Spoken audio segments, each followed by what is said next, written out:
కౌశిక్ గారు సార్ ఇక్కడ కూతురు మాట్లాడుతూ తల్లికి నోటీసులు అదే చెప్పినా ఇలాగా కూతురు కాంగ్రెస్ పార్టీ కాదు కాబట్టి తల్లికి ఇచ్చారు. ఎందుకు సమాజం అంతా ఆమె కాంగ్రెస్ పార్టీ అనుకుంటారు కాబట్టి ఇప్పుడు తల్లి ఇచ్చే రిప్లై ఆధారంగా తెలంగాణ సమాజానికి అర్థమవుతుంది. మీరే అన్నారు అంటే ఆమె మా పార్టీకి సంబంధం అదే సంబంధం లేదు. మీరు అందరూ ఏమనుకో ఇప్పుడు అందరూ నేను అన్నది కూడా మీరు నమ్మలే. ఆమె నోటీస్ ఇవ్వకపోవడం కారణం స్టార్టింగ్ లోనే చెప్పాను ఇది వెల్ ప్లాన్డ్. ఆమె కామెంట్ చేసింది కూడా ఏంటంటే కొండా మురళి గాని కొండా సురేఖ ఇద్దరు కాంగ్రెస్ పార్టీ వాళ్ళిద్దరు పక్కన లేకుండా కామెంట్ చేసి అందరూ ఏమనుకుంటారు చాలా వెల్ ప్లాన్ ఏంటంటే ఇప్పుడు కొండా సురేఖ రిప్లై ఏంటంటే నా కూతురు సంబంధం లేదు నాకు సంబంధం లేదని చెప్తారు. అందు నేను ఫస్ట్ చెప్పింది అది ఆమె కాంగ్రెస్ నోటీసులు ఇచ్చే లాభం ఇప్పుడు ఆమెకి ఇచ్చారు. ఇప్పుడు తెలుసు సమాజానికి తెలవాలి కదా. సుష్మితా పటేల్ కూడా కాంగ్రెస్ పార్టీ అని చెప్పి అనుకుంటారు కాబట్టి ఆమె ఇప్పుడు ఆమె నోటీస్ ఇచ్చారు. నేను కాంగ్రెస్ పార్టీ మెంబర్షిప్ లేదు నాకెట్ నోటీస్ ఇస్తే అంటారు. ఇప్పుడు కొండ సురేఖ గారు ఇచ్చారు. ఆమె సమాధానం ఇస్తుంది. మా కూతురు మాకు సంబంధం ఉందని చెప్తుందా సంబంధం లేదని చెప్తా తెలిసిపోతుంది. అందుకే సమాజాన్ని తెలవడం కోసం మాత్రమే నోటీస్ ఇచ్చారు. తర్వాత ప్రభాకర్ రెడ్డి జగ్గిడి ప్రభాకర్ రెడ్డి గారికి సంబంధించి బీసీల మీద కావచ్చు, యాదవుల మీద కావచ్చు, గౌళ్ళ మీద కావచ్చు, ఇరకుల మీద కామెంట్ చేసినందుకు వారు సస్పెండ్ చేశారు. తర్వాత చిన్నారెడ్డి గారు మాట్లాడిన మాటల మీద వారు నోటీస్ ఇచ్చారు. ఇక్కడ కొండ సురేఖ గారు కూతురు మాట్లాడిన దానికి కొండ సురేఖ గారికి ఇచ్చారు.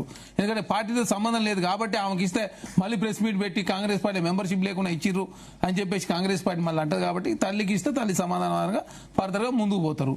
అదే కాకుండా ఇక్కడ సార్ ఇప్పుడు బీఆర్ఎస్ పార్టీ ఇంత మాట్లాడుతుంది సార్ ఈ డ్రగ్స్ గంజాయి గురించి. అసలు డ్రగ్స్ గంజాయి ఏమైంది మీ ఆయనలే కదా.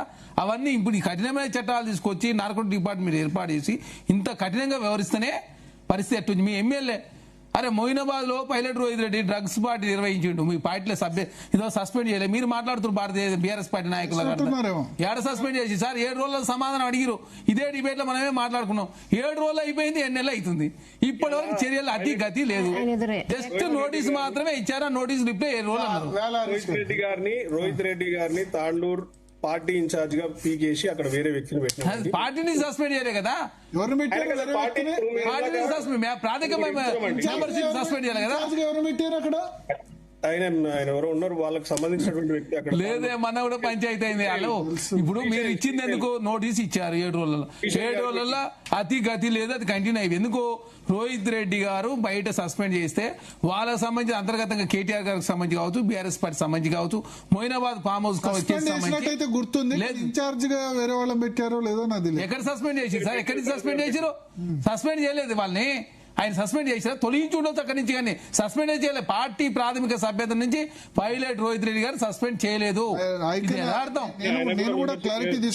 సస్పెండ్ చేయలే. ఎక్కడ అక్కడ ఇన్ఛార్జ్ సంబంధించి మన కూడా గొడవ అయింది. ఆయన పోతే అక్కడ ఉన్న వాళ్ళు మీరు ఎట్లా వస్తారని చెప్పి గొడవ చేసిన పరిస్థితి చూసినా కానీ ప్రాథమిక సభ్యత్వం తీసేయలేదు. 7 రోజులు ఆయన ఏం రిప్లై ఇచ్చినా కూడా ఇప్పుడు రాష్ట్ర ప్రజలు తెలియజేయలేదు. తర్వాత వాళ్ళ ఆయన చూసినాం అది కేటీఆర్ బావమరిది రాజ్బాకా ఇంట్లో డ్రగ్స్ దొరికిన పరిస్థితి చూసినాం. రాజ్ మద్దూరు చూసినాం కదా. ఆ రోజే కొకైన్ దొరికింది. ఆ రోజు బీఆర్ఎస్ పార్టీ నాయకులు ఇళ్లలో కొకైన్ దొరకవచ్చు, వాళ్ళ ఎమ్మెల్యే డ్రగ్స్ పార్టీ. 17 మార్చ్ 2026 రోజు సస్పెండ్ చేశారు పైలట్ రోహిత్ రెడ్డిని. కేసీఆర్ సస్పెండ్ చేస్తూ నిర్ణయం తీసుకున్నారు. ఇంకొక అప్డేట్ షోకాజ్ నోటీస్ ఇష్యూ చేశారు first. And show cause notice issue చేసి సస్పెండ్ చేయలేదు sir. Suspended from all activities. ప్రాథమిక సభ్యత్వం తీసేయలేదు. ప్రాథమిక సభ్యత తొలగించకుండా వాళ్ళు బీఆర్ఎస్ పార్టీ నాయకులు ఎట్లా కాకుండా అయితే మీరు చూడండి. ఒకసారి మన తాండూరులో కూడా పంచాయతీ అయింది. మన తాండూరులో వేరే యాక్టివిటీస్ పోతే మీరు ఎట్లా వస్తారని చెప్పేసి వాళ్ళు గొడవ చేశారు. నోటీస్ ఇష్యూ చేసినప్పుడు సస్పెండ్ చేశారు అని చెప్పి. నో సార్ 7 రోజులు వేరే అని చెప్పారు. 7 రోజులు వేరే అని చెప్పారు. వాళ్ళు మాత్రం తెలుగుదేశానికి సంబంధించి 3 రోజులు వాళ్ళు వివరణ కోరి వారు కూడా క్లోజ్ చేసిన పరిస్థితి మనం చూసినాం. మొదటిసారి దొరికింది కాబట్టి బెయిల్ వచ్చింది. కాబట్టి బీఆర్ఎస్ పార్టీ నాయకులకు సంబంధించి వాళ్ళ గృహ ప్రదేశాలనేమో గంజాయి కొకైన్ దొరుకుతుంది. వాళ్ళు మాత్రం మాట్లాడుతారు కాంగ్రెస్ పార్టీ అంటే వచ్చిన తర్వాత మేము నార్కోటిక్ డిపార్ట్మెంట్ ఏర్పాటు చేసి తెలంగాణ ఇంత టైట్ చేస్తే మీ ఆయనలో గ్రామీణ స్థాయికి జరిగింది. డ్రగ్స్ గంజాయమయమై తెలంగాణలో గంజాయమయమైన తెలంగాణను దాన్ని కంట్రోల్ చేసే ప్రయత్నంలో ప్రభుత్వం ముందుకు పోతున్నా మీరే అడుగులు వేసే ప్రయత్నం జరుగుతా ఉంది. దాని ఇంకోటి సార్ తెలంగాణ రాష్ట్ర కాంగ్రెస్ పార్టీ విద్యారంగానికి సంబంధించి కాంగ్రెస్ ప్రభుత్వం వచ్చిన తర్వాత ఏం చేసినావు చాలా స్పష్టంగా చాలా సందర్భంలో మాట్లాడాం. ఒక్క గురుకులాలకు సంబంధించి పర్మనెంట్ బిల్డింగ్ మీరు కట్టలేదు. మేము వచ్చిన తర్వాత 105 గురుకులాలకు సంబంధించి పర్మనెంట్ బిల్డింగ్ లో కన్స్ట్రక్షన్ జరుగుతా ఉంది. నెక్స్ట్ ఇయర్ జూలై మాసంలో ఓపెన్ కాబోతున్నాయి. Skill university, sports university, doctor Manmohan Singh health science university, తర్వాత వీరనాథ్ సాగర్ యూనివర్సిటీ, తర్వాత education commission, ITI place, advantage institutions, polytechnic కళాశాలలు అప్గ్రేడ్, ఉస్మాన్ యూనివర్సిటీ 1000 కోట్ల రూపాయలు. అరే కాంగ్రెస్ ప్రభుత్వంతో పోటీ పడే పరిస్థితుల్లో Bharatiya Janata party BRS party ఉన్నాయా? అదే మంచిర్యాలలో పోలీసు వాళ్ళ పిల్లల కోసం స్కూలు. తెలంగాణ రాష్ట్రంలో ఎన్ని స్కూల్ సార్ ఒకటా రెండా మేము చేసినటువంటి మార్పులు కావచ్చు, తర్వాత ఇప్పుడు తీసుకొచ్చి స్కిల్ యూనివర్సిటీలో మెడ్ చేసులు కావచ్చు, తెలంగాణ రాష్ట్రంలో ప్రైవేట్ రంగంలో ఉద్యోగాలు ఆకర్షించే ప్రయత్నంలో భాగంగా ముఖ్యమంత్రి గారు ప్రతి నెల రివ్యూ నిర్వహిస్తూ విద్యారంగంగా అత్యధిక నిధులు కేటాయిస్తామని చెప్పి చాలా స్పష్టంగా ముందుకు పోతా ఉంది. మీరు పెట్టినటువంటి రియంబర్స్మెంట్ కూడా ఇప్పటికి 8,000 కోట్ల రూపాయలు అవుతుంది. మేము వచ్చిన తర్వాత రియంబర్స్మెంట్ కావచ్చు అవన్నీ కూడా తీర్పే ప్రయత్నంలో ప్రభుత్వం ముందుకు పోతా ఉంది. ఒక్క రోజు రివ్యూ నిర్వహించిన వాళ్ళు మాట్లాడుతున్నారు ఎడ్యుకేషన్ రంగానికి సంబంధించి. హరీష్ రెడ్డి గారు లేదండి, ఇందాక డ్రగ్స్ గురించి మాట్లాడేది కాబట్టి చెప్తున్నా ఒక చిన్న సవరణ. ఈ కాంగ్రెస్ పార్టీ నాయకులకు రైట్ ఫ్రమ్ ద సీఎం కింది గ్రామీణ స్థాయి కార్యకర్త వరకు కూడా ఫేక్ ఎలిగేషన్స్, ఫేక్ ముచ్చట్లు చెప్పడంలో సిద్ధాస్తులు వీళ్ళు నంబర్ 1. ఇలా చరణ్ కౌశిక్ గారు అన్నారు కేటీఆర్ గారు బావమరి దీంట్లో ఏదో డ్రగ్స్ దొరికినాయి, మీకు నిరూపిస్తారా? ఆ రోజు అక్కడ ఉన్నటువంటి పోలీస్ ఆఫీసర్ గారు ఇచ్చినటువంటి డాక్యుమెంట్ చదువును ఒకసారి. అక్కడ ఎటువంటి డ్రగ్స్ లభ్యం కాలేదు, ఏమీ లేదు.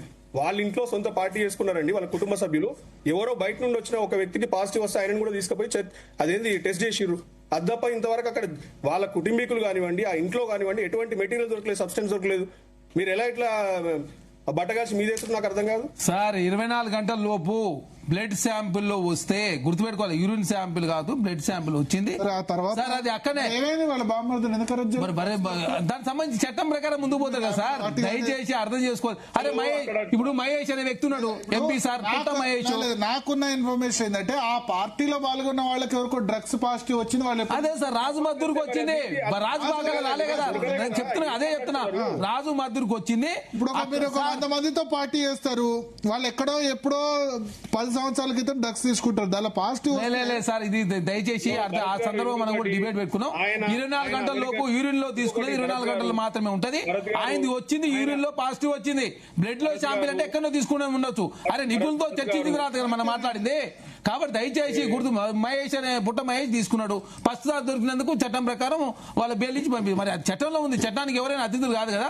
తెలంగాణ రాష్ట్రంలో కాంగ్రెస్ ప్రభుత్వంగా గుర్తుపెట్టుకోవాలి, చట్టం అనేది ఎవరికి చుట్టం కాదు. దానిలో భాగంగా పైలట్ రోహిత్ రెడ్డి గారు కావచ్చు, వాళ్ళ తమ్ముడు కావచ్చు, వాళ్ళ డ్రైవర్ కావచ్చు, పుట్ట మహేష్ గా అందరిని అరెస్ట్ చేసి మొదటిసారి కాబట్టి వాళ్ళు వదిలిపెట్టారు. తర్వాత రెండోసారి మూడోసారి దానికి రకరకాల చట్టాలు ఉన్నాయి, పీడీ యాక్ట్లు ఇవన్నీ ఉన్నాయి కదా, దానిలో భాగంగా ముందుకు పోతున్నారు. అరే అదే కాంగ్రెస్ పార్టీ సంబంధించి ఎవరు దొరుకుంటే బీఆర్ఎస్ పార్టీ ఎంత పెద్ద ఎత్తున గలాట చేసేది. అంటే మీరు ఎవరు మందు తాగడం ఎవరు తెలంగాణలో అంటే దావతులు అని చెప్పేసి మీరు బుకాయించలేదా? కాబట్టి దయచేసి బీఆర్ఎస్ పార్టీ డ్రగ్స్ గురించి ఎంత తక్కువ మాట్లాడుతుందా మంచిది. ఎడ్యుకేషన్ సంబంధించి ఏనాడు కూడా కేసీఆర్ గారు ఒక్కరోజు రివ్యూ నిర్వహించిన సందర్భం లేదు. ఎడ్యుకేషన్ మొత్తం సర్వనాశనం అయింది బీఆర్ఎస్ ప్రభుత్వాలే. మీ కాంగ్రెస్ ప్రభుత్వం వచ్చిన తర్వాత ఏం చేసిన ప్రతిపక్ష నాయకుడి అసెంబ్లీ రాకుండా ప్రతిపక్షం ఎక్కడిది? ప్రతిపక్ష నాయకుడు మాట్లాడుతున్నాడా? ప్రతిపక్ష నాయకుడు అది కాదు.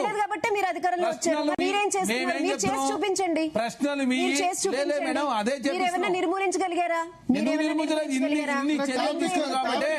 ఇన్ని మార్గాల ద్వారా చర్యలు తీసుకున్నారు కాబట్టి ఈ పరిస్థితి ఉన్నది.